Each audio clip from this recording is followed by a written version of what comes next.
This is the sucker of the time, lil trash blonde villain that was brought into a game where every OP character is a thick girl like Marvel rivals with that ninja babe, but while in Marvel, if you have sweaty balls, you can win. Here, our MC has almost no chance now. One might say that this is terrible because my bro is tormented by this maid girl, by this ice princess, by this Kirito wannabe girl, who's in theory is the real MC, but when I say tormented, I mean the good one and the even better one. Yeah, bro, you know, choose your pill, hero wannabe trash loser, Chad blonde villain that gets stepped on by mommy maid, and then moves to grab.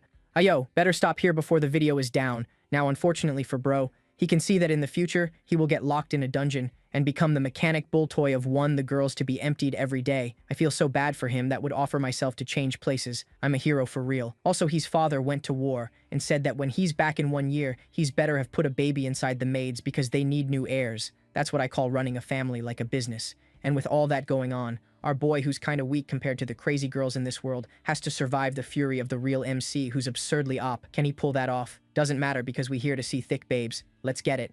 It all starts in the castle, home of the Campbell family. The main guy starts wondering, wait a second, didn't I just die in a car crash? I mean, a car accident. Did I travel through time or something? This decoration looks kinda European, and that face in the mirror, it looks like me when I was 17 or 18. Except that doesn't make any sense because he's a lot older now. He takes another look, surprise, and yeah, he really was pretty good looking when he was younger, before turning into a broke, overweight mess. Just as he's coming to the conclusion that he's getting old, having those kinds of dreams where you reincarnate just because your life turned out miserable, he grabs a little knife and says he's gonna have to confirm it, and blood gushes out. He says it's just a small cut, though it hurts like hell, and he has to lick his fingers, saying this damn thing feels way too real. Then suddenly, the memories come rushing in. The guy he reincarnated into is named Moon Campbell. A poor guy who lost all his titles, ended up turned into a beggar, and was abandoned by his family. His father even warned him never to set foot on their land again or he'd be killed without mercy. Apparently, he committed some terrible crime. He puts his hand over his face and says, "Damn, I thought this was just a coincidence, but it's not. Unfortunately, I transmigrated into that mentally challenged guy's body, the blonde-haired villain who wasn't even an elite or anything like that." He used to read this story for a long time. It was called The Protagonist, the strongest woman in history. And yeah, you already know what's coming just from the title. It's a cliché story. The only difference is that the main character is a woman. She's got a family that abandons her, and then she sets out into the world, develops her skills, slays monsters, and becomes a hero. At the start of the game, that blonde dude, Moon Campbell, is one of the early nuisances, sending a bunch of people to try and take her down. But she ends up leveling up like crazy. In the end, his plan gets wrecked, he gets kicked out of the mansion, exiled, and becomes a beggar. 20 chapters later, no one even remembers his name. Reincarnating is great and all, but not in the body of a character who's just a stepping stone for the protagonist to grow. Just then, someone knocks on the door. He says to come in, and the maid enters the room, asking what happened. He says it's nothing serious, and she tells him the clothes for tomorrow's banquet have already been delivered. He tells her to just leave him there. But at that moment, she notices something odd and asks if he got hurt. He says it was just an accident, nothing to worry about.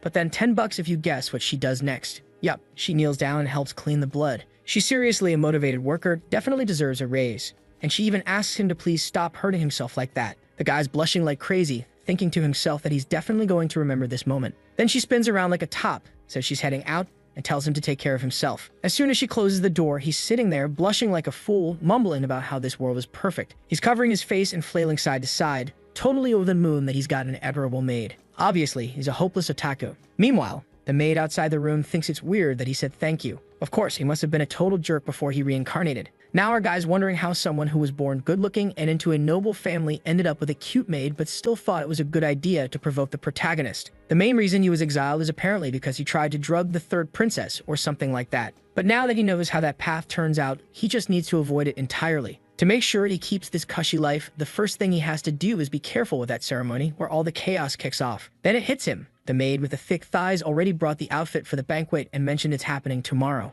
At that point, the guy's rolling around in bed, calling out to the system, the goddess, grandpa, the monk, anyone who can give him a cheat or some kind of power-up. Problem is, if the banquet's already tomorrow, that means he's already done a lot of terrible stuff to the protagonist. He just hopes she doesn't go overboard, like stomping on his face or something. But if she does, hopefully she's wearing black tights and takes her time. Clearly, the guy's got, well, refined taste. But now he's made up his mind. Tomorrow, as soon as he sees her, he's going to run straight toward her, drop to his knees 3 times, and beg for forgiveness. Suddenly, something smacks him on the head and he turns, yelling to know who the hell did that. That's when he sees a little book on the bed. He immediately wonders if the cheat has arrived. He grabs it and says finally, God hadn't given up on him. He wasn't destined to be a loser forever. Now was the time to gain infinite knowledge and change his fate with his own hands. But when he opens the book, there's absolutely nothing inside. He starts wondering, does this thing need some kind of special activation? Stories usually take place in Europe. What's the deal with that? Right then, the book attacks by making his head bleed, and a drop of blood falls onto the page. A dark aura rises, and he starts wondering what's going on. His vision begins to blur, and suddenly he finds himself with his hands and feet restrained. His neck too.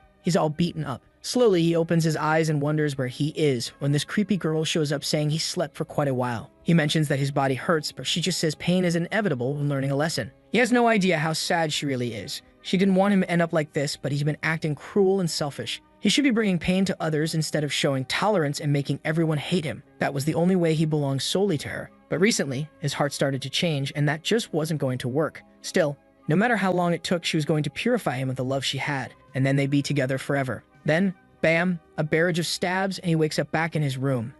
Looks like the protagonist might actually like him better as a villain, but if he goes down that path, his life's going to turn into a complete mess. And if he doesn't, it's already a mess. So what's the guy supposed to do? He starts wondering if that was a dream from the past or maybe a glimpse of the future. After all, that whole vision started when his blood touched the book. Maybe it was a kind of future warning triggered by the wrong choice. When he looks at the book again, it says, "Do not alter fate." He gets it right away. If he went through that whole plan of kneeling 3 times and begging for forgiveness, that would have led to that outcome. Considering how he was tied up and being tortured in that vision, suddenly getting kicked out of the family and becoming a beggar doesn't seem all that bad anymore. Now he's fired up. He's a modern, intelligent guy, and he can use everything he knows to change not only his own fate, but the fate of the entire country. Besides, being an aristocrat isn't even that great. They're all stuck in this tiny little land. He's gonna take control of his destiny with his own 2 hands and stop relying on any of that. That said, there he is, already sitting down, eating some delicious meat, saying to himself how amazing the life of privilege really is, and that losing all this would truly suck. The one sitting beside him is Noyce Campbell, his mother, who honestly looks like she's 18, a Dan woman,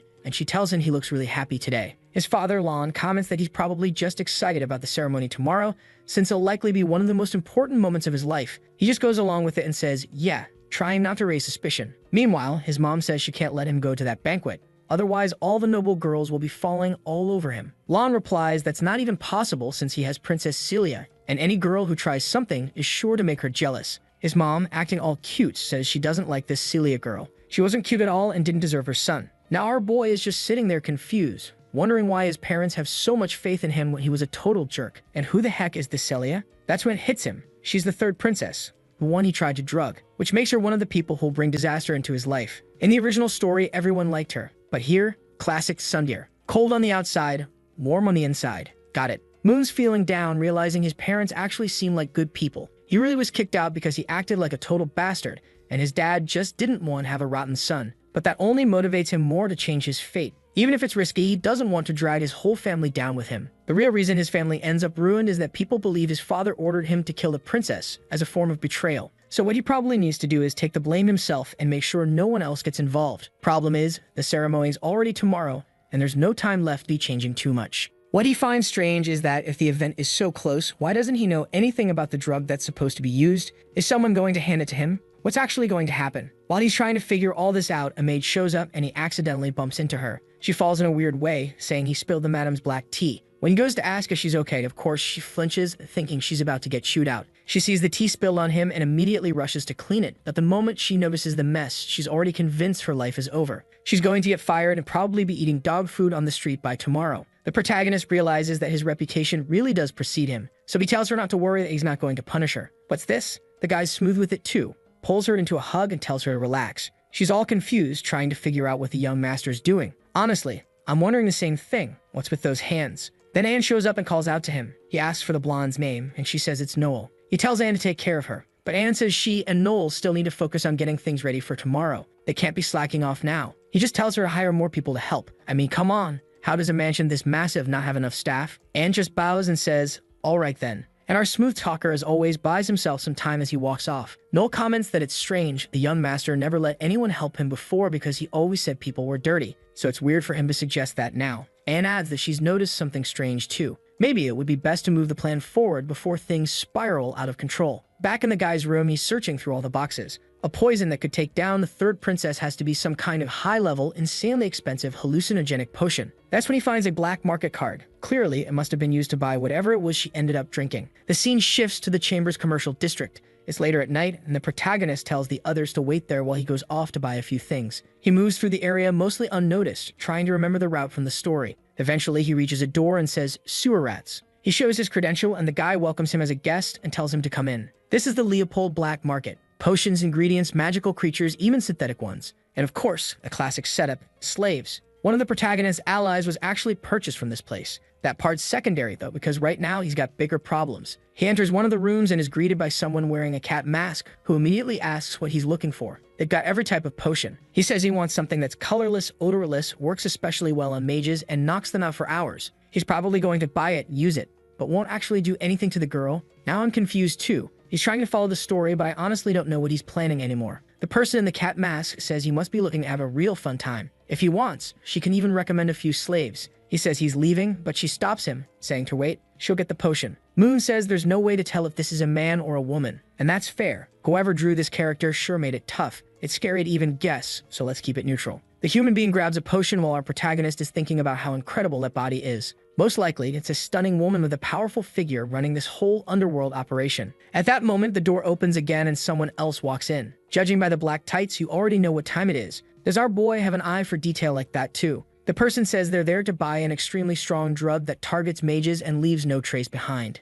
The seller is confused. This is a potion she rarely sells, and now suddenly everyone's asking for it. Moon's taken aback. He didn't think women had that kind of taste too. He feels bad for whoever's about to go through that whole ordeal, but there's nothing he can do to help. Then the woman tosses 2 vials onto the table and says that's the one everyone's been looking for. Even though the liquid inside was bright in color, mixing it with wine would make it totally unnoticeable. Just a few drops weren't enough to knock out an elephant for 2 to 3 hours. He's stunned by how strong it is. The masked girl says that if he doesn't believe it, he can try it himself. He'll just have to sleep on the floor for 3 hours and still pay full price. The only catch is the cost. 130,000 Emilias, the local currency. The masked woman standing nearby, though, says she doesn't have Emilias but has another way to pay. She shows a letter, and the seller says it's hard to accept something with that kind of value as payment. She reads through it and asks if what's written is really true. The mysterious figure says the seller can use her own skills to verify it. Mysterious or not, let's be real. It's probably Anne. Who else would it be? The seller says, all right, the potion is hers. The masked woman grabs it, thanks her, and starts heading out.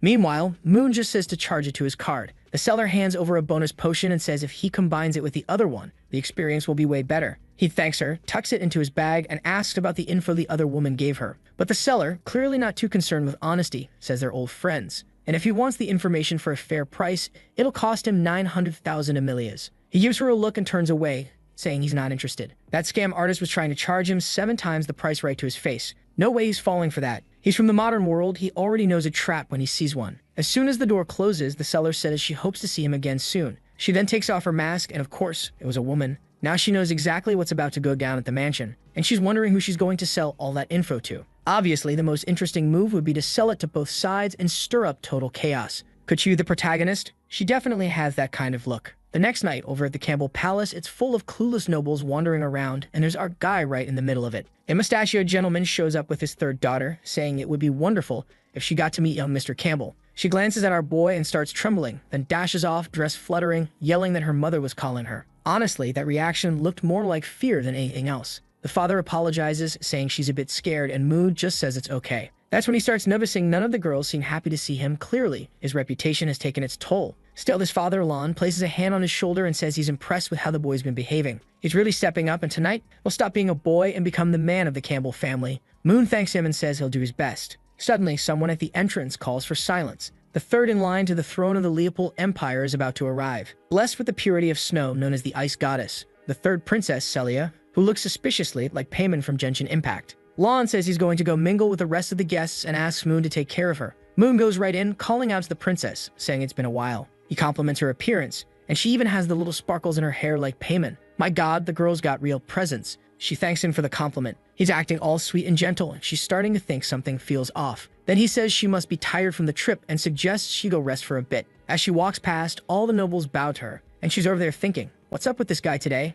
He's being way too polite. At that moment, it seems like Campbell is overhearing people talking about some illegitimate daughter who apparently had a duel with her husband. I'm kind of confused too. Seems like folks don't like her because she's illegitimate, got divorced, and now wants to qualify as an heir. The rest of the party tells them to stop saying stuff like that. It's crazy talk. Ah, of course, right? Who's arriving now? The protagonist, the main character of this world. Ariel Boogerd, the one with black hair on the left. Honestly, she's pretty basic, you know? But it makes sense. If you think about it, protagonists are usually kind of standard, black hair, plain face. And there she is, acting all normal, greeting Mr. Moon. He's all awkward and responds that he's doing great and welcomes her. But then, out of nowhere, this big guy steps in and asks how she can speak like that to the young master. She was being a bit casual, and our boy tells the guy to shut it, saying it's fine. She can talk however she wants. He's already been polite enough. At that point, she practically has a mini meltdown. She's wondering why this guy who used to treat her like some terrible illegitimate daughter now suddenly knows how to pronounce her name. Her friend is watching Ariel all confused until someone reaches out a hand and calls for Miss Leah.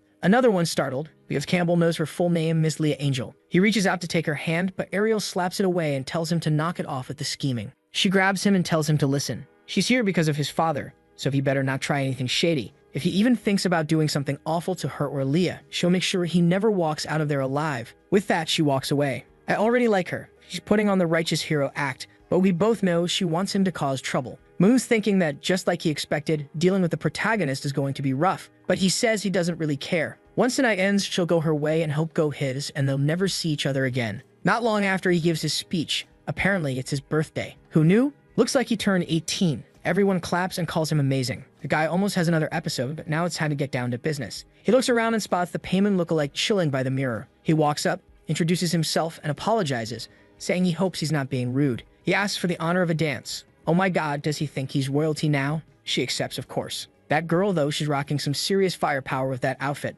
Whatever accessories she's wearing look like they're practically bursting out of her. Meanwhile, the nobles are all stiff and awkward, glancing around, and the protagonist is off to the side eating cake while watching him dance with the third princess. She compliments his steps, and he says he's still a beginner. She knows how much he's changed and says now he's finally acting like a noble. What she finds odd is how his dance invitation earlier went. Warrior, I shall grant you the mercy of a dance. Be grateful. He awkwardly tells her to forget that, says to leave it in the past. The music plays. Let's go, people. We're deep in the plot now. They're dancing, she's praising him, the usual stuff, and then, what's this? He slides in close behind Payman. Is he calling for backup, adventurer style? That's when she says they need to have a private conversation. She already knows this marriage is just political arranged because of their families. He replies that if she wants to cancel it, they can work together to make that happen. She pulls back slightly and says they'll talk more about that later. Then she asks, how about they head to his room right now? Man, he's caught off guard. But it's too late, she's already pulling him away. Off to the side, there are two mischievous maids watching everything unfold. They're whispering about how that girl went off with that mentally challenged master.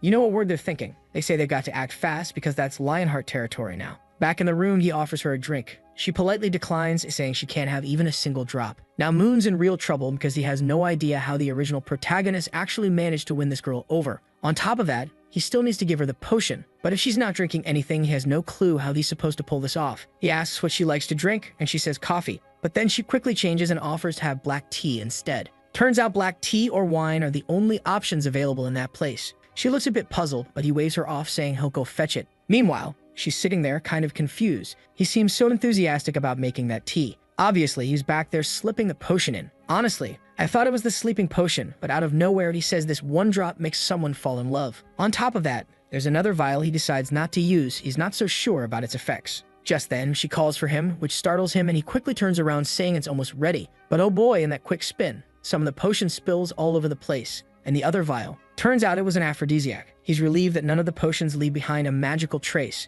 That is, until he looks down and realizes a good chunk of the potion hit the floor. His original plan was to sell a little of it to make some cash. But now, that's out the window. As he brings the tea over, we see someone peeking through the window. Payman, well, the third princess, comments that the Campbell family's black tea is strangely red and shiny. He says it's an extremely rare herb from the East, a real delicacy. She goes along with it and tells him to drink it first. Our boy goes, "What, Payman? Don't trust me?" Moon Campbell, the honest young noble, but she just replies that those who serve should always taste the drink first. That's basic noble etiquette. When he lifts the cup to take a sip, though, she snatches it right out of his hand and says his looks better. They should switch. Oh, one little sip later and she's already looking woozy. I thought it was going to be aphrodisiac, but nope, she wobbles, drops the cup, and passes out right onto the sofa. Moon's thinking it was a smart move to make sure both cups were dosed. According to the original story, the protagonist is supposed to burst into the room and try to kill him any second now. He needs to look suspicious, so he lowers her skirt a bit, unbuttons part of her outfit, takes his shirt off, and says it looks perfect. Anyone walking in would assume exactly what he wants them to. Looks like he's really aiming to be condemned this time. The only problem is, nothing happens. Time passes. Half an hour goes by and still no one shows up. That's strange because in the original story, she storms in to deal with the situation immediately. So what changed? In the story, the protagonist is walking through the halls, someone bumps into her, spills something on her dress, And that's how she ends up walking in on this mess. That's when he remembers. Maybe the one who spilled the tea was Noel. But earlier, he told Anne to let Noel rest, which must have thrown the entire chain of events off. Oh, look who's opening her eyes while he's still locked into his master plan. The girl's getting up. Turns out, the aphrodisiac must have landed in the cup she snatched from him. Now he's standing there, confused, wondering why the room suddenly feels cold. Then, bam, a hand grabs his face. A blast of freezing magic slams him to the floor. He begs Payman to calm down, saying he can explain. But she shuts that down, saying there's no need for explanations, let's just say that. That's when he realizes something's not right with this girl. He says he's going to get a doctor. Too late, his wrists are already pinned. She murmurs that her body feels cold and his feels warm. He begs her to calm down, but nope, she dives in with a kiss. The guy's praying that Ariel shows up to save him because if not, this little act is about to become all too real. Speaking of the tough one, there she is, walking through the halls, annoyed that her dress is stained. Then she hears some strange sounds. That's when Anne shows up and tells her this area is restricted. Ariel finds it odd, and Anne quickly offers to clean her dress, since that's the issue. She casts a spell, the outfit looks spotless, and Ariel's pretty impressed that even the maids around here know magic. That's when one of the maids casually mentions something about a pachichi cake, saying it'll be served at the party, and right away the protagonist lights up with joy, thanking her all cheerfully. Anne gives a little smile, but then turns around with that classic evil look on her face. Of course, Ariel's not that dumb. Or wait, maybe she is. She senses something off, like the smell of blood in the air, but then brushes it off, saying she's in the Duke's mansion and isn't getting involved. Besides, she's confident that Payman can handle that spoiled brat on her own. Nothing beats cake, so she's not worried about any of it. Nearby, those same shady maids are wondering if Ariel was the target. The one with gray hair says no. She was the target of a guy named Number 9, but she managed to kill him, even though it was a higher rank. The darker-haired maid tells her to hurry up, warning that if Campbell shows up, the mission could fail.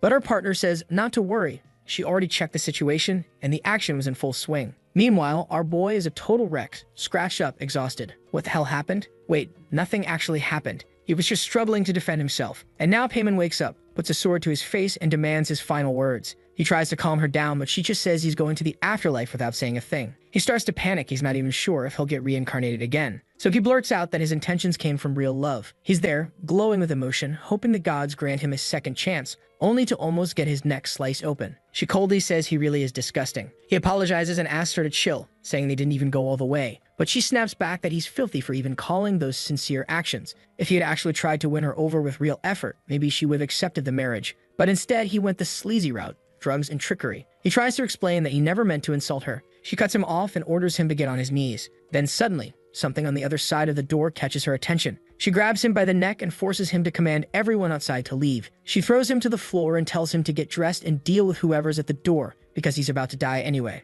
The poor guy's stuck between three awful options: get killed by Celia, be hanged by the king, or end up trapped in some strange dungeon by a mysterious stranger. Wait, was that the protagonist? No, it looked like some other lunatic. Meanwhile, the other girl is casually putting on her tights, saying he'll be dead any minute now. Moon opens the door to see who it is and jumps. It's that same maid, saying they spent some time together and she brought food. He tells her to set it down and thanks her. But then he realizes he's never seen her before. So who is she? She says she was hired to help with the banquet, which he finds strange considering no maids or new staff were supposed to be brought in. She agrees and then suddenly dashes forward, knocking him down. In that moment, he realizes her real target is Payman. She leaps in with 2 knives.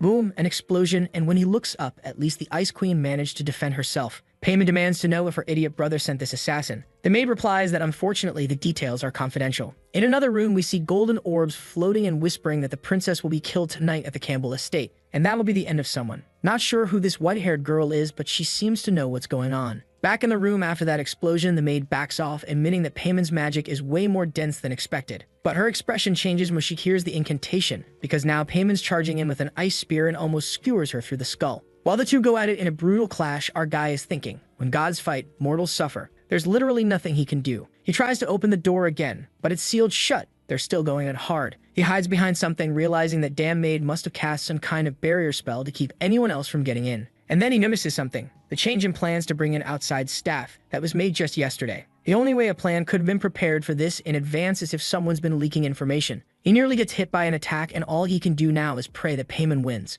But then looking over at her, still standing there all fierce, even beaten up and gripping that spear, he starts wondering if that's really a good thing. She might just kill him too. Honestly, maybe it wouldn't be so bad if she died here. No one would ever find out. That's when the maid says Payman really is a genius. And Payman responds that she can already feel someone using gravitational magic to mess with her footwork, meaning there's someone else involved. She demands the maid say who it is, or else both of them are dying here. The maid just says that, as the rumors claimed, Payman truly is a genius. Payman snaps and tells her to shut up and speak. Who's behind this if she wants a chance at being spared? But the maid says she's not here to kill anyone, just to buy time. Suddenly, the whole room starts shaking. That's when the gray-haired maid says the chamber is now fully sealed. The other one reaches into her pocket and pulls out a vial, declaring that she offers the lives of 100 children as a sacrifice to the Lord of the Melted World. Payman instantly recognizes it as the power of a dark god, but the maid just smiles and asks that he come down and suppress this world. A red energy floods the room, slams Payman against the wall, and she knows if those rats show up now, she doesn't stand a chance. The maid confirms it.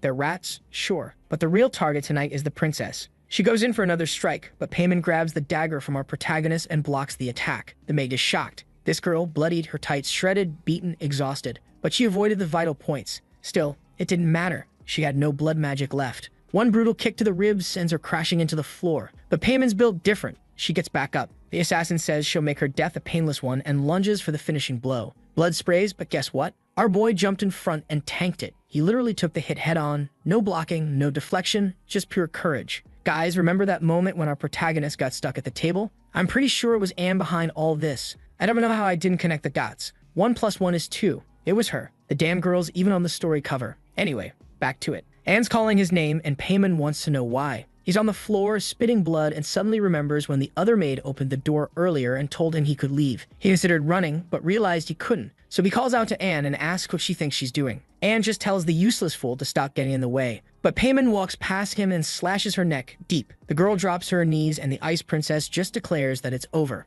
Now our boy is lying on the floor, barely clinging to life. Payman kneels beside him, realizing that if he jumped in to protect her, then these weren't assassins he hired. And what really throws her off is that he protected her without thinking, because if she had died, no one would have ever known what he did. But he says none of that matters anymore. Just like she said, he chose to act like a true man. Damn, that one hurt. But of course, this is Payman we're talking about. She coldly says that based on his pulse, he's got enough strength to say maybe 3 more sentences. So he better make them count. She'll pass his final message along to the Duke. He reaches up, touches her face, and says, truthfully, that he's sorry. In the end, he really did have feelings for her. Then his arm hits the floor. Man, he went out like a legend. We know he's not actually gonna die, but if he did, it would have been epic. Still, Payman isn't having it. She says that bastard doesn't get to die after apologizing like that, not after everything he did. She calls his name and tells him she's not accepting any of that cursed apology. He's going to live and pay for every single thing. In the middle of the void, there was Moon floating, feeling dizzy and flushed with heat. Unfortunately, even though he tried to make good choices, death was inevitable. At least this was better than following the game's storyline. This way, he got to decide how his life ended.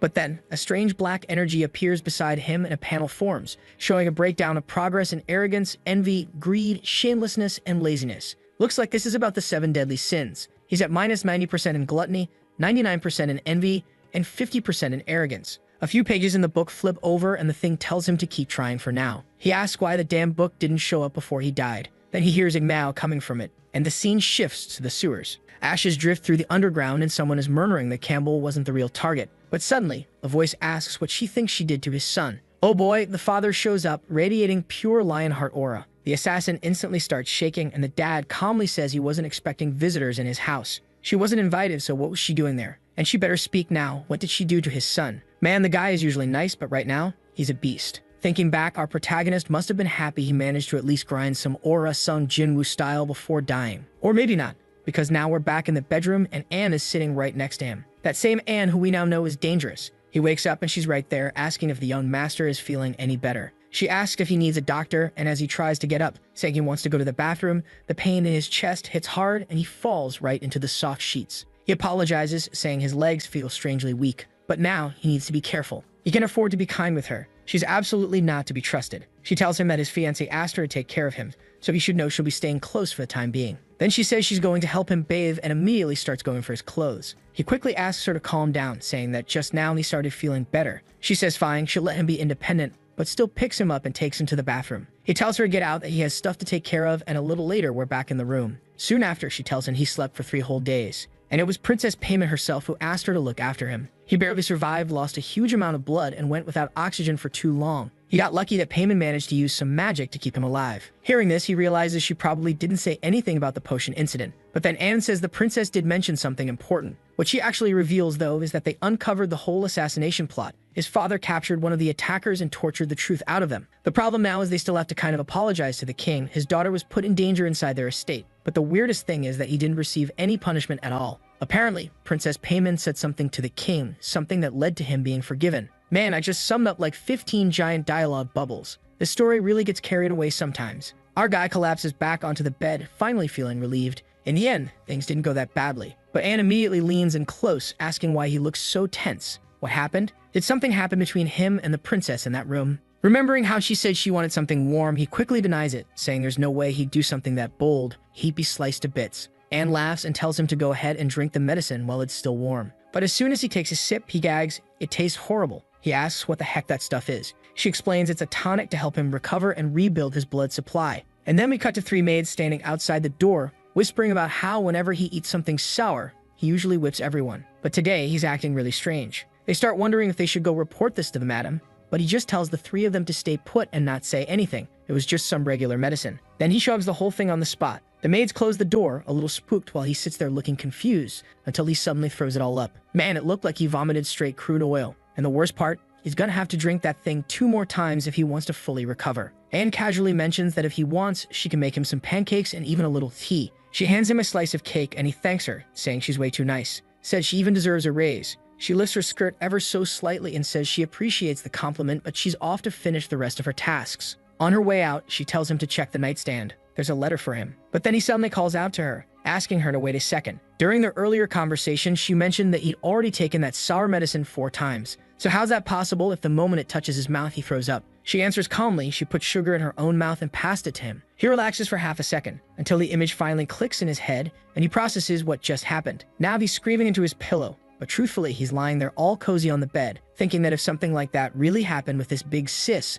life might not be so bad. But then he suddenly remembers he also kissed Payman. That's when he goes to grab the letter, and it says she now considers him half a man. He sighs in relief. At least the crime situation was avoided. A little while later, his mom's all emotional, relieved that he made it out alive despite how dangerous everything got. He downplays it, saying it was nothing serious, but she tells him to go look in the mirror. There's a crater in his chest. He shrugs it off, saying it's just a scratch. As long as he survived, he's fine. His dad agrees, saying a scar like that is more like a medal. It's thanks to him saving the princess that they were able to avoid the disaster this could have turned into. Now that I think about it, there's not a single normal maid in this entire world. Even the one standing next to him now looks like some towering warrior. Moon says he wants to know everything that happened. His dad explains that the 3 assassins were captured. It took a lot of effort to get them to talk, but eventually they got some info. Turns out they weren't trained death warriors or professional killers. They were followers of someone called the Withering King. Moon's confused. He doesn't remember that name ever coming up in the original story. His dad explains that he's some kind of ancient dark god responsible for countless horrors.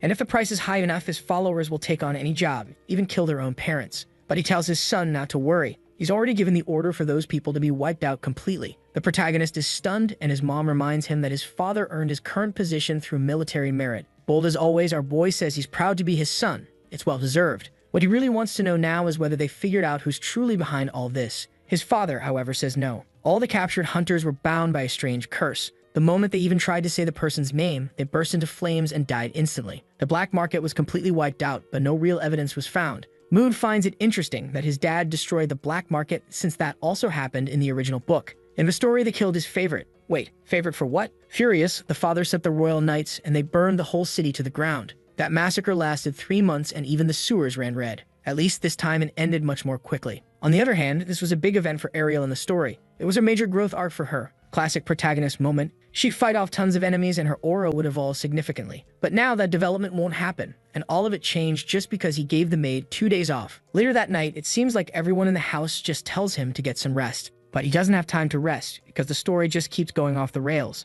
And the worst part is, the more things change, the less he can rely on what should technically happen based on the original book. So he's put together a pretty complex plan. Survive, prevent that awful ending where he's tied to a table and getting violated, get stronger, and above all, stop trusting the book. He sits there thinking it through, then admits, nah, that doesn't really make sense. He needs to be a lot more cautious. The truth is, he still doesn't know exactly who that person was from his vision. It didn't seem like Ariel, and it wasn't Celia either. So who the hell was it? He drops onto the bed, realizing there's no point overthinking it. For now, the priority should be getting stronger. As the son of a duke, he has plenty of resources to build power. The only problem is that all of it's just too conventional. And to make things worse, the original owner of the body spent an entire year in a prestigious academy and came out of it with nothing but a trash-tier light spell. Still, he is the son of that powerful guy, so he's got to have at least some kind of talent, right? No way he's that weak. But even so, he knows he'll never reach the same level as the protagonist's crew. In this world, she's known as one of the chosen by the gods, completely out of reach for any normal person. Pam is a great example. She received divine authority from a cold goddess, and ever since, she's just been growing non-stop. And that kind of divine power isn't something you can overcome with sheer effort alone.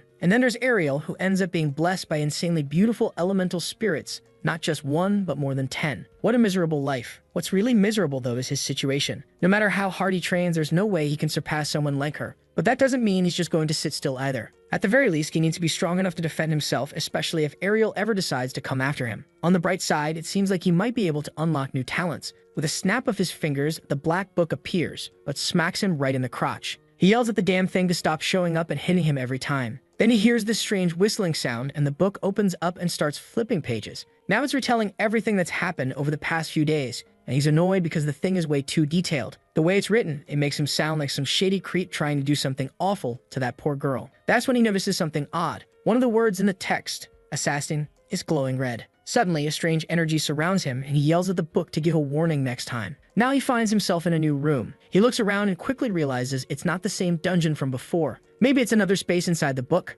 But before he can really figure anything out, someone approaches from behind. He turns around, and it's her again. That same girl who already once hit him in the neck. Boom, no time to react. Lights out. He wakes up in bed again. The poor guy didn't even get a second to understand what just happened, dropped in one hit. The book stirs again, and when he looks, it shows that his dagger combat skill is now at 1%, and his shadow step is at 0.5%. Finally, he's discovered the actual combat abilities he has in this messed up world, and he's fired up, saying he's sure this hack of his is going to be seriously overpowered. Later that night, he's lying in bed, mumbling about how he barely survived. He lasted, apparently, just 3 seconds in there. He decides to check if his proficiency went up, and yeah, he gained 1% in both. Now he understands his skills really are broken. Any ability, maybe from enemies he defeats, gets recorded in the book, and he can learn it. Or maybe it's just skills he sees. Not sure. If it were based on sight, he should have already picked up that ice ability from the girl. But maybe not, since that one came from a goddess. What he does know is that he's thinking of some massive skill right now, and it's a strong one. He's all excited, muttering that it's only a matter of time before that power, and those dagger abilities are all his.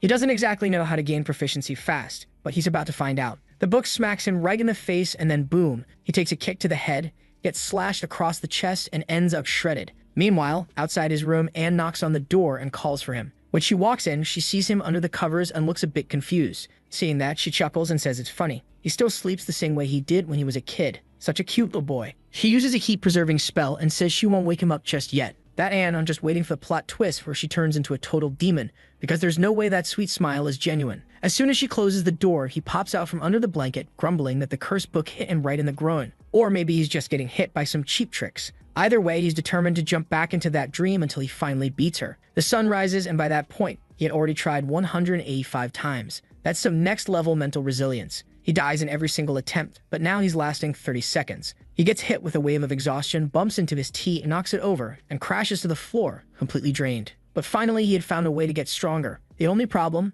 The pain of dying in that illusion feels very real. He thought he could game the system. At the moment he died, he could just re-enter and ignore the fear. But nope, that was impossible. And now, after a full night of effort, it's time to see the results of all that grinding. His dagger technique had reached level 2, and Shadow Step was at 11%. Sure, that was still nowhere near assassin level, but just knowing he could evolve like this was already a huge deal. He's excited to test it out, so he activates Shadow Step and dashes across the room. The guy's practically leaving smoke trails, completely hyped, until he suddenly winces in pain. Turns out his foot got scorched. Now he's wondering how that assassin girl who attacked Payman managed to use this without flinching. And then it hits him, of course. These techniques are way too advanced for someone like him, just a tier 1 fighter. Back at the academy, he learned that to handle techniques like these, you need to channel ki throughout your body to reinforce it and reduce the recoil. But that's something only level 2 warriors can do. So the plan for now is to find a proper teacher, preferably a hot one, of course. He's already daydreaming about Saint Maria from the academy. The only issue is that while he knows tons of powerful mages, he doesn't know that many strong warriors.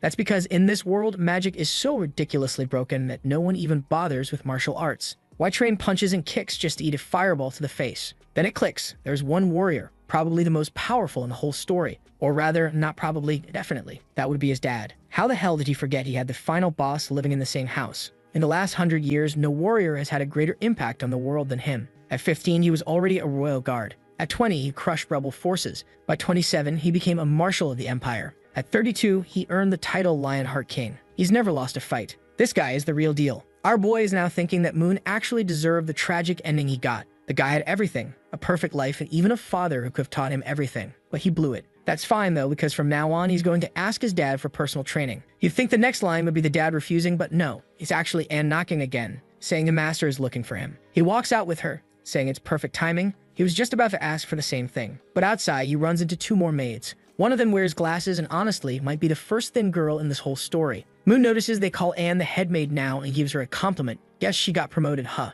She explains that the other one, the previous head maid, resigned right after he woke up, so she ended up taking the position. He feels like maybe she got kicked out because of him, which is a little confusing. But she tells him not to worry, that even though she won't be the head maid anymore, she's still part of the household. And that's when his mother gives him this very peculiar hug. Alright, illustrator, let's maybe tone it down a bit, yeah. She's hugging him and saying she wants him to call her mommy 1,000 times. Then she presses his head to her stomach and tells him to listen. Turns out, yep, she's pregnant, which means he's going to have a little sibling. Right then, the father walks in, telling her to take it easy. The boy just got out of bed after recovering, so maybe don't get too excited. A bit later, Moon's surprised to find out his dad is heading back to the front lines. Also, can we talk about the maid standing next to his father? She's massive. Clearly, the Duke himself was in charge of hiring all these women, and we can already tell what kind of taste this guy has. Refined, I'd say. He says that this afternoon he's returning to the front and will be gone for at least a month. During that time, Moon needs to stay in the capital. He turns to Miss Faye and says he's counting on her to look after everyone. Moon, however, tells him he shouldn't go. There are other generals in the empire, and besides, he's a duke.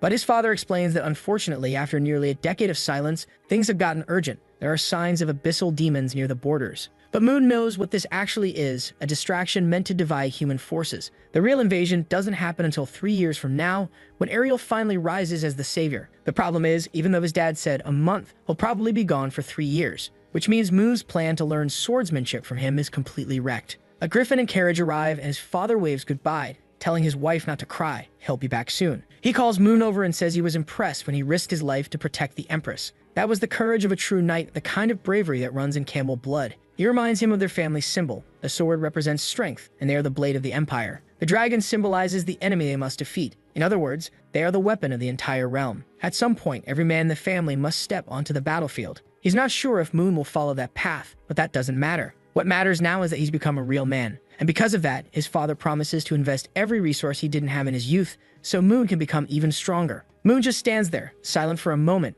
and then his father says it's time to talk about something serious. He wants to know what Moon really thinks about Anne. Caught off guard, Moon says she's nice, but why bring that up? His father explains that he's watched that girl grow up. She comes from a good family, she's smart, and most importantly, she sees him as more than just her master. If Moon doesn't want to lose her, he better do something about it soon. Now Moon's standing there totally thrown off. What is his father even talking about? The Duke decides to be blunt. The family needs more heirs. His wife's only just now having their second child, and with him going back to the front lines, there won't be time to make more. Moon nervously mentions that he's technically engaged to payment. His father brushes it off, saying that's just political. Even if they do get married in the end, she'll be the main wife and Anne can be the secondary. Then his dad's face turns serious. He delivers the final verdict. In 3 years, when he returns, Moon better have a child. That's it. That's the plan. What kind of ruthless dad throws Anne at him like that? I wouldn't want to be in that situation, honestly. That's a hard pass for me. As soon as the father leaves, Anne steps into the room and says she heard her name mentioned. She wants to know if he needs anything from her.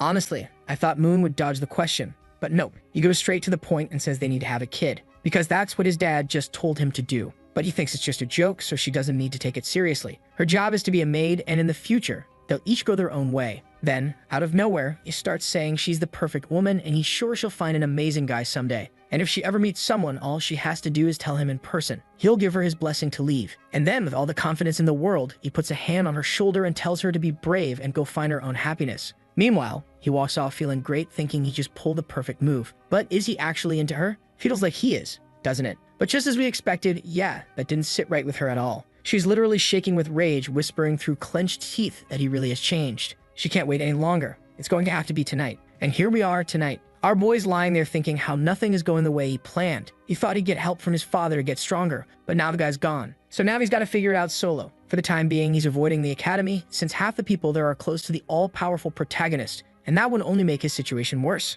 He needs to master the basics first. Only after that can he head out into the world. He closes another book, grabs the dark book, and when he opens it, it's got a record of everything he read in the others. Actually, he only needs to see the cover and flip a few pages to learn the content. This little book is perfect for leveling up fast. Too bad that right at that moment, Anne walks in, acting all innocent. Watch her reading. He brushes her off and asks if she brought him something to eat. She says yes. He tells her to go easy on him, but she just responds that this is part of her duties. She brought vintage wine. Only 100 bottles are produced per year, and it costs over 200,000 coins. But he says he's not in the mood. He's still studying, doesn't want to get distracted. But the bottle's already cracking in her grip, and she asks him what he would like to drink. He says coffee to help him stay awake and focused, but she replies that they only have wine or black tea. Strange. That sounds oddly familiar. He pauses, thinking, wait, this feels familiar. She hands over the cup, apologizing, saying the coffee beans were eaten by rats, so she'll bring fresh ones tomorrow. Oh my god. This idiot doesn't even look at the cup. He drinks it, gets hit with a shock, the cup crashes to the floor, and his vision goes blurry. He starts collapsing, asking why she betrayed him. But she grabs him gently, saying she would never do that. She tells him to sleep peacefully. She says her heart is shattered. She loves him so much, so how could he say something like that? He's changed too much, and now he needs to be purified with her love. He better accept it, because they're going to be together forever, until the world ends. He opens his eyes, and where is he? You already know. Hands and feet bound to a board. The prophecy girl is standing right in front of him. This prophecy's curse, I swear. She's already taking off her uniform, saying that damn black market guy never fails. He tries to ask what she's doing, but she immediately replies he knows exactly what she's doing. Then she says that 10 years ago, when he was just 8, she stood by his side. From that moment on, her existence has been for his sake. In return, his existence is now for hers. And now she has to fix him, put him back on the right path. Moon says he has no idea what she's talking about, asks her to let him go, but she just hushes him. Don't say anything. I'll take care of everything. Tonight, head to toe, inside and out. His body, his soul. Every scent, every strand of hair, every drop of blood. All of it would belong to her. Well, at least he doesn't have to worry about impressing his dad anymore. She's definitely taking care of that. Honestly, I was expecting some kind of twist. Someone barging in, stopping the scene. But nope. Our boy wakes up the next morning, eyes all tired, looking absolutely drained. It happens so many times. Head lose consciousness, wake up in the middle of it, then pass out again and wake up once more. He just couldn't believe it. The same person who originally turned Moon into a worthless mess, and the same one who chained him up like this, was that damn Anne. He says she took him out in a single hit, and even though he was mentally prepared, it still hurt like hell. He begged her to stop with this madness, to let him out of those cuffs and give him a chance to escape. But she said not a chance. Compared to all the years she spent waiting, this pain was nothing. Dear God, all right, author, watch yourself. You're really skating the edge here. I don't even know how to comment on this madness. Still, our guy's pretending he's in agony, but in truth, he admits the sensation was amazing. Even so, he knows she's going to kill him if this keeps up. He needs to escape, fast. But man, he's locked in with steel cuffs bolted straight into the wall. And that Limitic, she just asks what he thinks he's doing. He says his wrists were hurting and he just wanted to stretch them a little. She says it's too late for that now. There's nothing she can do. She says she's going to miss him like crazy, but unfortunately, she has things to take care of around the mansion. Otherwise, people might start to suspect something. And on top of that, she's wondering if maybe it'd be better to just kill everyone in the house, since he belongs to her now. That snaps him right out of it. He panics and begs her not to do anything like that. Before she finishes getting dressed, she asks if there's any maid in this place he might be into. Hopefully, not Noelle. He tells her she's lost her mind. There's nothing going on with anyone else. She laughs, tells him to calm down. She's just teasing. As long as he behaves, she promises not to hurt anyone in the house unless she absolutely has to. He begs her to let him go. There's no way she seriously plans to keep him locked in here forever. Suddenly, the magical cuffs click open with a snap of her fingers. She just tells him not to try anything stupid. The core of this room is a sealed space, reinforced with steel from some tower no one's ever heard of. Translation? It's basically impossible to get out. He asks if no one will find it suspicious, but she says not to worry. She told everyone that after hearing his father's speech about becoming strong, Mu decided to return to the academy. So no one's going to question his disappearance for a while. And she assures him he doesn't need to worry about a thing. She'll bring him 3 meals a day like she always has.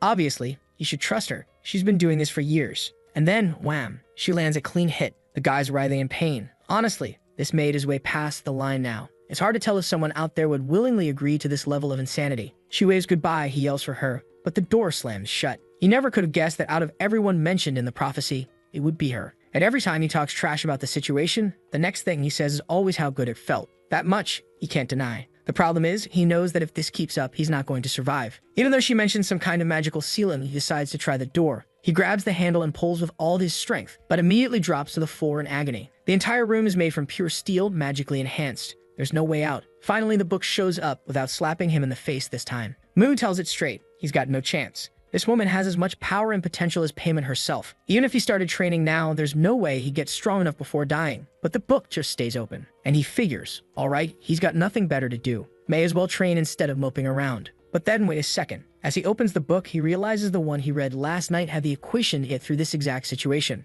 Next chapter, he's already knocked out 199 200 push-ups. At least his body's still holding up after the brutal night. First it was Payment, now it's Anne. What the hell is happening to this guy? He's not mad about the pain. What really gets to him is that he can't do anything. He's always the one being overpowered. But next time, he swears he's going to be the one who takes her down. That thought barely finishes forming before she shows up, smiling and saying the day's work is over. So Moon, talk is easy, now let's see you act. And here she is, already saying she feels like a wife coming home after a long day. So cute, she says, like this is all perfectly normal. She's brought him dinner and even prepped a bath at the perfect temperature. Good grief, how am I even supposed to describe this? She asks if he wants to eat, take a bath, or, well, you know. And this lying little punk, after all that talk, he's already headed straight for the bath, sinking in like he's trying to relax. But judging by the look on his face, relaxing is the last thing he's doing. He mutters that he's not a child and doesn't need help with this sort of thing. Someone, please, set this poor boy free before I get banned for reading this. She says that now that his body belongs to her, she has to take care of it. She even tests his hearing while he's mentally screaming that he absolutely cannot lose to this Eender. Dinner time rolls around and he thanks her, says the food tastes amazing, grabs the plate, and starts eating. He asks what kind of meat it is, and she casually replies it's from some rare, three-horned giant bull. She made it especially for him since it's known to enhance physical strength. He tells her never to serve him that again, but she just smirks and says he's already eaten it dozens of times. She's been feeding it to him in secret. He stands up done. He says he's tired of this. He's being kept locked away, not even allowed to see sunlight, and now she's feeding him all this weird stuff. If she doesn't let him out now, down he goes again, knocked out cold. Poor guy. What can you even do? Once again, the food was cursed. She even whispers for him to enjoy it, because the night's going to be long. When he opens his eyes again, it's clear the guy's been wrecked. She apologizes for the night before, saying she got scared he wouldn't survive, so she took it easy on him this time. Yeah, this monster of a guy didn't stand a chance. He said he was gonna dominate or whatever. He got crushed again. She tries to talk to him, but he completely ignores her. So she says that since he's been a good boy for 2 days straight, she'll grant him one request. He immediately asks for freedom. She says that's impossible. He asks for new clothes. She says that's also impossible. He looks at her like, what kind of wish is this if I can't ask for anything? She explains that the highest level wish he can make right now is something like choosing when he wants to eat tomorrow. And listen, on the site I'm reading this on, there are people in the comments saying the protagonist is suffering too much, and they're willing to trade places with him just to take some of the heat off the poor guy. So he sighs and admits, yeah, choosing what to eat is better than nothing. He thinks back to this time of year. He used to enjoy a specific seasonal wine and some special fish. She comments that the fish he's talking about comes from Lake Bipor, which is way far off. He plays it up, saying that he used to be a free spirit. Now he can't even decide what to eat, stuck in confinement like this. If he can't even get a little fish from Lake Bipor, then what's the point of life? She calls his name, but then says fine, she'll get it for him. Immediately, he grabs her arm and thanks her, all grateful. And this guy's throwing in hearts now. He says he's suffering, but is he really? He wishes her a great day at work and tells her he'll be waiting at home for her. She short circuits on the spot, completely flustered, and then suddenly runs in, kisses him, and he's just standing there stunned. I don't even know at this point. Is he playing 4D chess,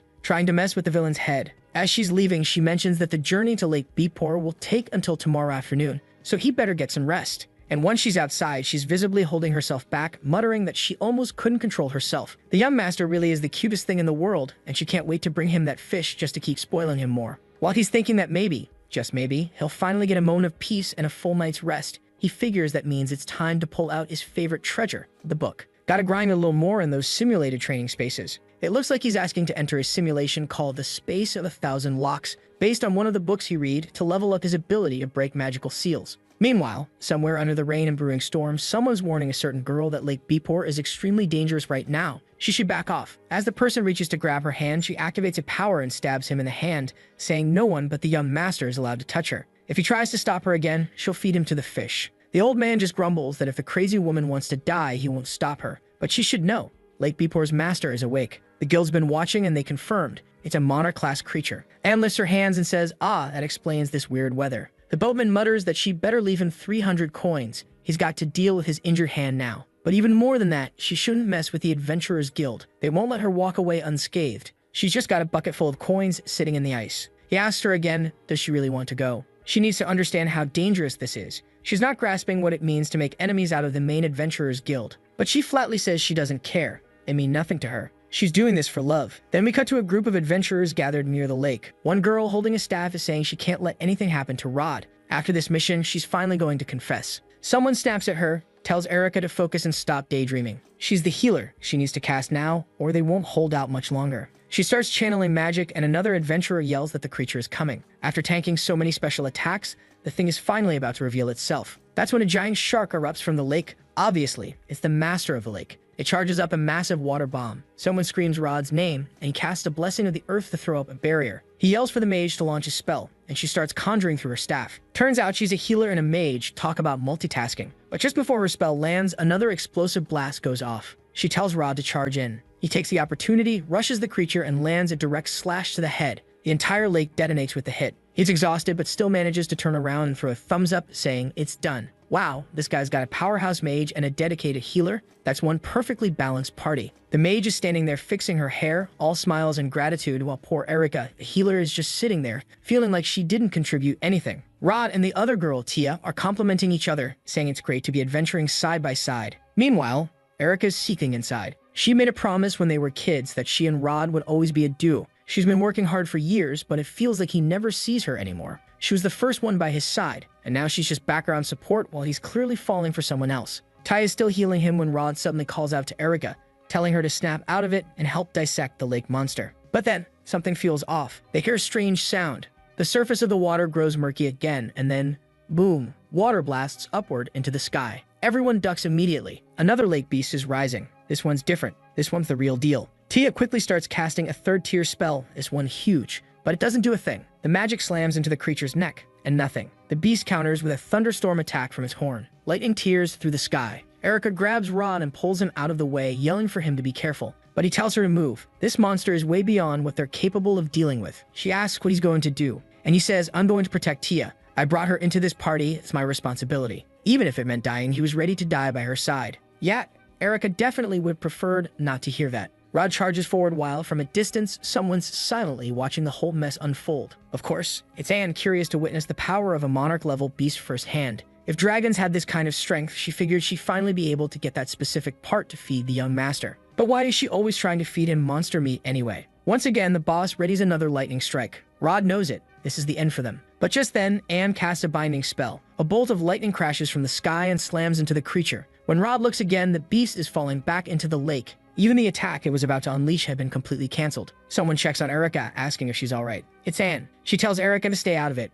She'll be the one handling this monster. And with that, she activates another restriction, and Erica realizes this woman is manipulating liquid metal. The creature starts getting pierced from every direction. And Anne, calm as ever, is forging a sword out of midair as she floats toward the beast like she's walking on air, saying the monster would pay for scaring away the fish she came all this way to catch for the young master. The price for messing with her plans was death. One clean slash. The creature is sliced clean in half and sinks back into the depths. Rod watches from the side, speechless. He can't believe a monarch-class beast was just taken out like that. Yeah, our sweet protagonist got a lot of work ahead if he ever wants to break free from that. Erica runs over, checking on Rod. He says he's fine, but Tea's not doing great. He's got a few healing potions, but they won't be enough. That's when he asks Erica to go talk to that woman. He wants her to find out if she's an adventurer, and if she'd be interested in joining their party. Because anyone who can kill a monarch beast like that, well, that'd be a hell of an addition. Anne's busy down at the edge of the lake, gathering up the leftover fish. The only problem? She forgot to ask the young master which ones he actually likes. Just then, Erica walks up and tells her that the two she's holding aren't edible. One smells awful when cooked, and the other's highly toxic. She should go for the other two near the front.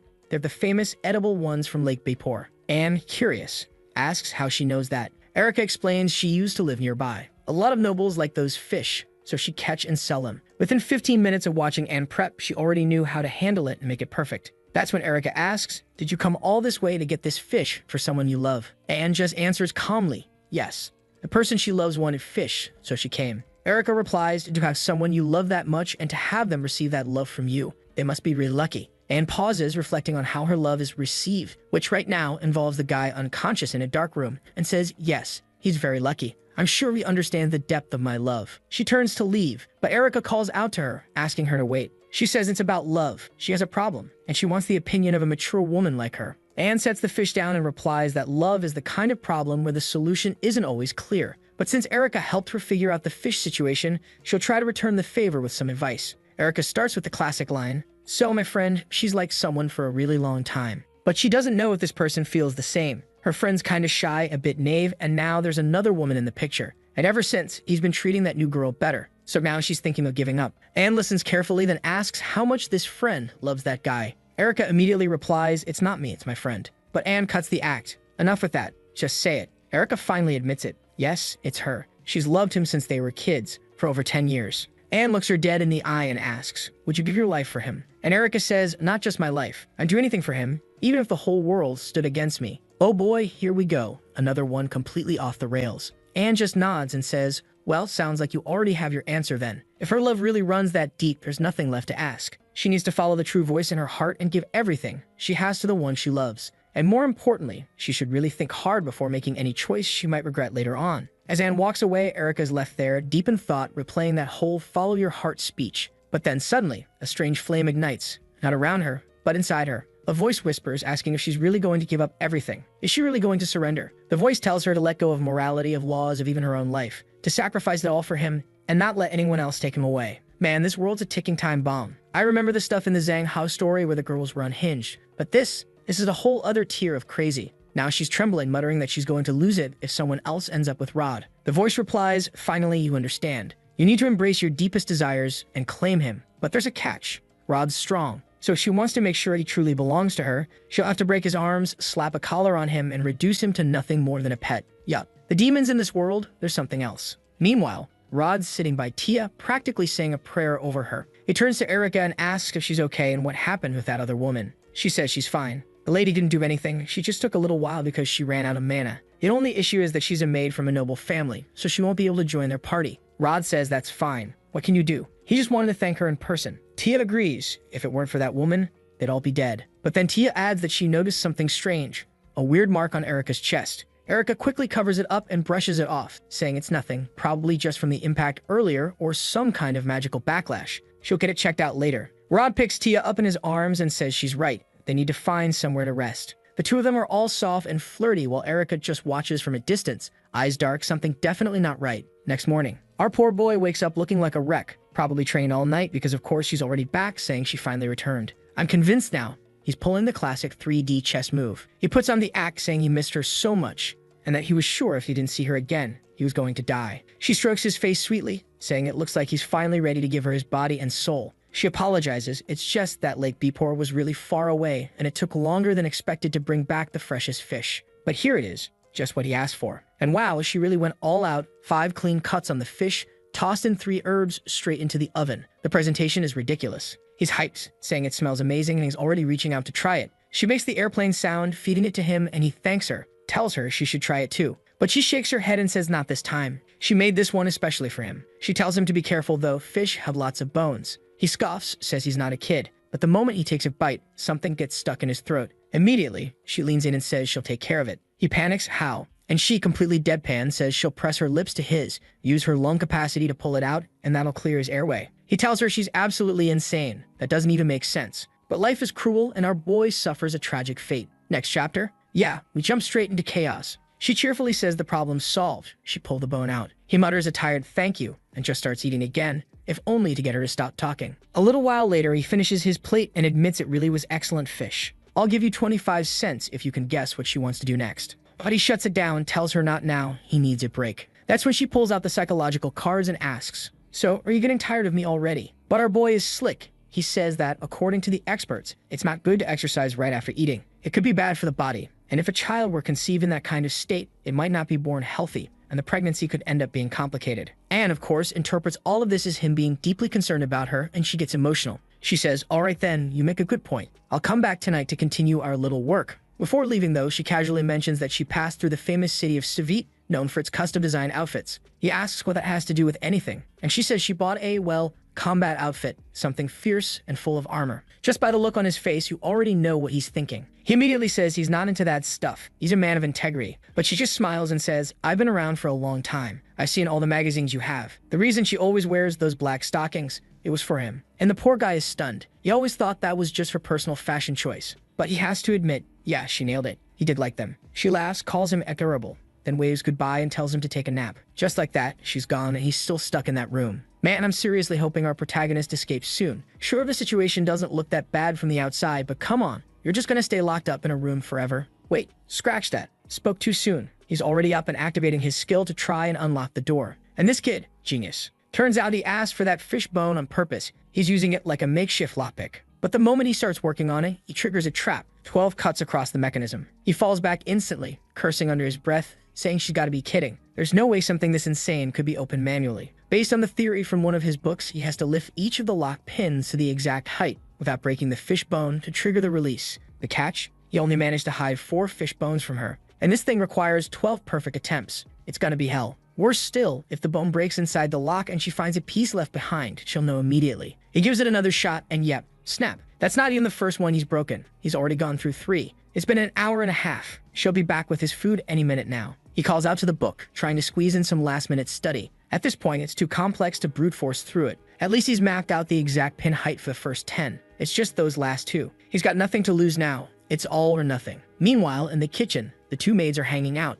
Erica tries a piece of the fish Anne prepared and admits it really is delicious. The creatures from Lake Bepor are no joke. Anne thanks her for the help, saying that thanks to Erica, she finished cooking a whole hour earlier than usual. Erica, though, wants to know why she's suddenly learning new recipes. After all, the young master went off to the academy, the madam is pregnant and staying at the other estate to focus on her pregnancy. Yet every time, Anne makes an extra portion of food. It's weird. Anne's hand subtly moves toward her knife, mana starting to gather. But Erica quickly blurts out, "Oh, I get it. You're hiding a secret pet here, right? Probably a cute little cat." She explains that the old heads of the house never allowed pets because of the fur and mess, but now that they're not around, it makes sense she'd try to sneak one in. Anne breathes out and says, "You caught me. Keep it a secret." Okay. Erica says it's no problem, but she really wants to see the little guy someday. Anne smiles and says maybe one day, but not right now. He's still really shy and easily scared. As she walks away, Anne thinks to herself how glad she is that she didn't have to resort to the worst-case scenario, killing Erica and dealing with the aftermath. That conversation, however, makes her realize something else. Keeping the young master locked away in that room might start to wear on him. He could get bored or worse, fed up. Besides, she still doesn't feel anything moving in her stomach, which means the pregnancy hasn't started yet.